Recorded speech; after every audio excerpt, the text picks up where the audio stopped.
With this session update, I'm Shannon Lurkey. The Republican-led Senate passed their omnibus housing budget bill, which provides an off-ramp from the eviction moratorium and seeks to make housing more affordable and provide greater access to home ownership. Here are some highlights. The focus for our committee was multi-layered, but the underlying tone was home ownership. What can the state do for pathway to home ownership? And in this bill, we reflect that. Home ownership should be the end goal. For people that desire to own a home, we should have a pathway for them to own a home. We spent a lot of time on various issues on that path. And one of the things we have to remember before we get into the details of this bill is that Minnesota is lacking 50,000 housing units. 50,000 housing units. So what can we do to get more housing units built of all shapes and sizes? Some home ownership, some rental. Even though the focus is on home ownership, that doesn't lessen the other aspects of housing. If that's the homeless shelters, to senior housing, to student housing, to workforce housing, it's all interacted. So we put together a bill that tries to overcome some of the housing gaps that we have in Minnesota. We do a lot of great things here in Minnesota, but one thing that we're one of the worst in the country is the home ownership gap between whites and African Americans. Minneapolis is the worst city for home ownership in the whole country. So we try to look at that. What can we do to help people?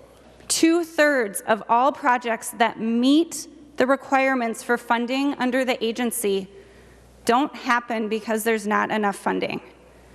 2 out of 3 projects that qualify for funding in Minnesota do not get built. Housing is the only public service where you can qualify for assistance and not get it. This bill is not bad. It's just not enough.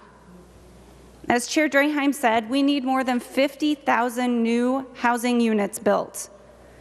And the $0 new investment does not move us in that direction. We can't solve the housing problem with only 1/3 of 1% of the Minnesota state budget. That's how much we spend on housing. 40% of households of color are cost burden. That means they are paying more than 30% of their income for their housing costs. 56% of people experiencing homelessness said they could not find a home they could afford. About 5 years ago, I met with St. Stephen's. They are a group that deals with homeless shelters and does outreach to the homeless in the metro area. We were talking about I think we had just toured Dorothy Day or had a discussion on the Dorothy Day shelter. So I was asking them, what do we need in shelters? Do we need more flexibility? Do we need more shelters? What do we need to make it work? And they said, we don't need more shelters. We need that low, deeply affordable housing. We need that 30% AMI housing. Unfortunately, since that time, we have not built that 30% housing. We have not built enough at that level. And so now we need more housing and more shelters. Lack of housing and housing instability can be detrimental to people's mental and physical health, where stable, decent housing improves health outcomes and education outcomes. This isn't a bad bill, but it is not meeting the moment. I will be voting yes, hopefully to get on the conference committee and to continue working with Senator Draheim to find solutions. But I also think we can do more. For so many years, as long as I can remember, it was always attached to the Ag Committee or some other committee and never got the light of day and the attention that it needed.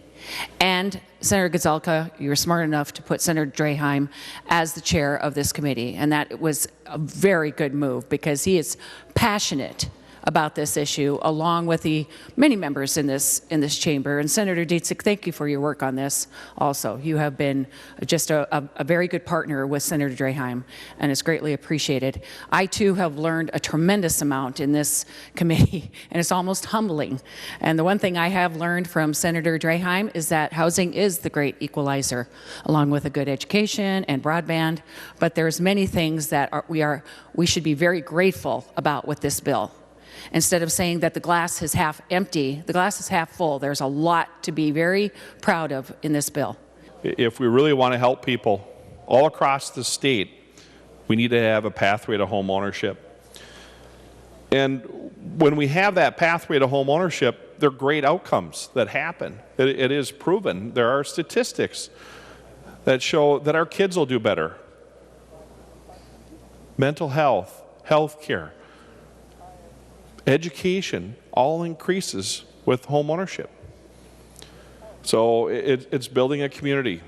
And I think the 5 years I've been here, I think we've spent more money on housing than any previous 5 years, going back decades. So I think we are headed in the right path. You know, we're not all going to agree on every aspect of this bill, and partially because we're very protective of our homes and what we perceive as what the right thing to do to build a community. But we have to work together. What we've done in the last 40 years hasn't worked. You know, we are on the bottom of a lot of statistics here in Minnesota. So we need to change what we're doing. This bill addresses some of those changes I think will head us in the right direction.